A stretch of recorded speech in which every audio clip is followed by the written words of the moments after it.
So, Richard, you're the Wildfire Chief Inflammatory Officer. What's the purpose of inflaming things in this nuclear disarmament field? Well, as you know, Alan, the nuclear disarmament field has been moribund for a very long time. I mean, we've all been trying, both in civil society and a lot of governments, to make progress on nuclear disarmament for decades, and nothing much has happened. And because of that, I think all parties, civil society, governments, pro-disarmament, against disarmament, they've all got into a bit of a pattern, a habit.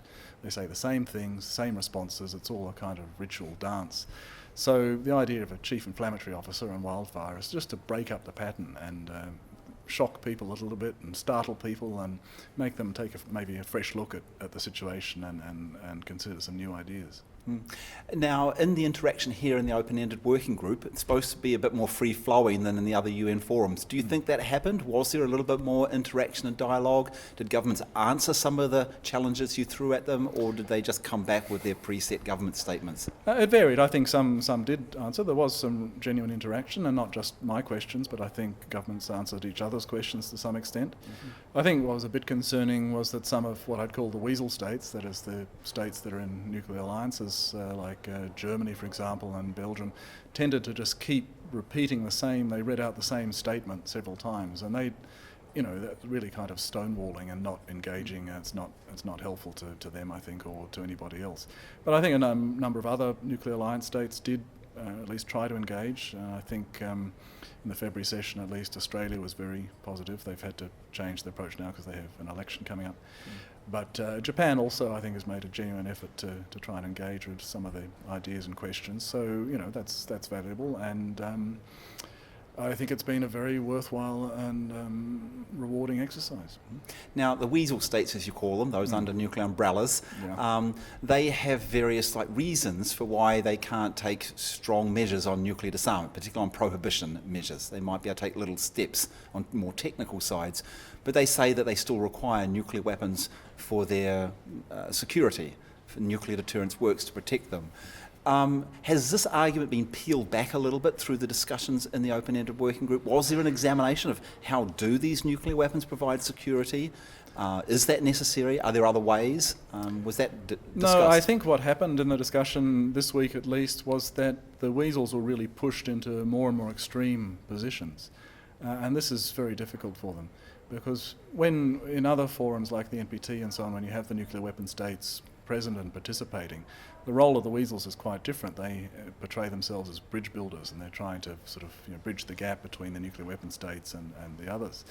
Whereas here, because we had no nuclear armed states participating, it was the weasel having to make the case for retaining nuclear weapons.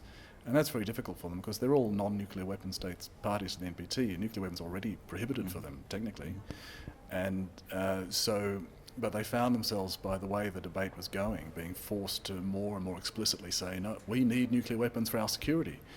And once that comes out as clearly as that, there's really no doubt anymore. This is why we need to push for prohibition, because if you've got non-nuclear weapon states, the NPT, explicitly saying that they need nuclear weapons for security and they have no intention of changing that, well, obviously there's nothing more you can do about that in the NPT. And you're going to need something new, and that's why I think this prohibition treaty idea is very promising. So looking at this prohibition treaty, at the moment the weasel states say they won't sign on to it, the nuclear armed states say they won't sign on to it, so it's just non-nuclear states. How will that impact on the policies of those that aren't party to the treaty?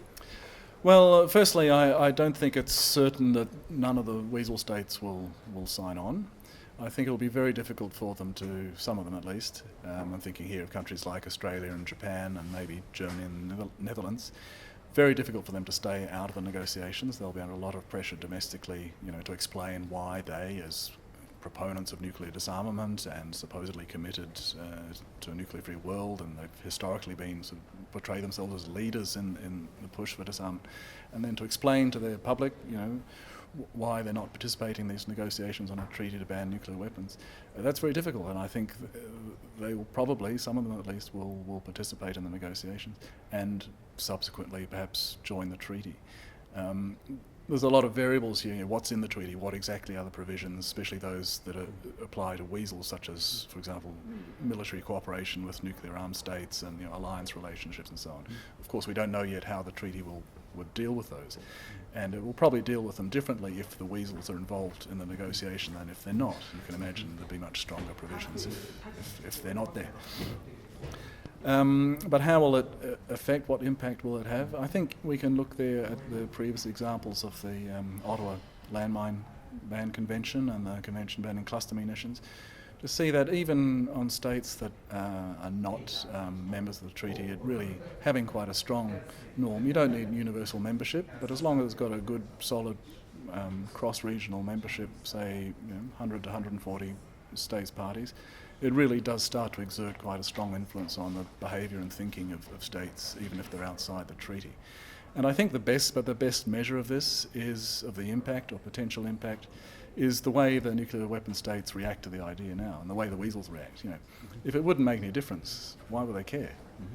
They could let the others go off and negotiate this treaty and shrug their shoulders and say, well, nice try, but it hasn't really moved things along. But they're not. They're doing everything they can to stop it. And the final meeting of the Open-Ended Working Group for 2016 will be in August, for the final meetings. Will there be a role for an inflammatory officer there, or do you think we're already moving on our way for the negotiations? I'm starting to wonder if we're moving on our way to the negotiations, but there's always a role, and I think if I could portray it more as now, it used to be inflaming the non-nuclear weapon states and trying to build a fire under them and getting them to move. They are moving now. So I think perhaps my role now will move more towards what might be called weasel control, and I'll be trying to discourage weasel states from obstructing or blocking this process and encouraging them actually to embrace it and say, look, we know you probably can't join this treaty straight away. We know the idea makes you very uncomfortable, but let's work through that and find a way to get you engaged that you can handle. Thank you, Richard. Pleasure, Alan.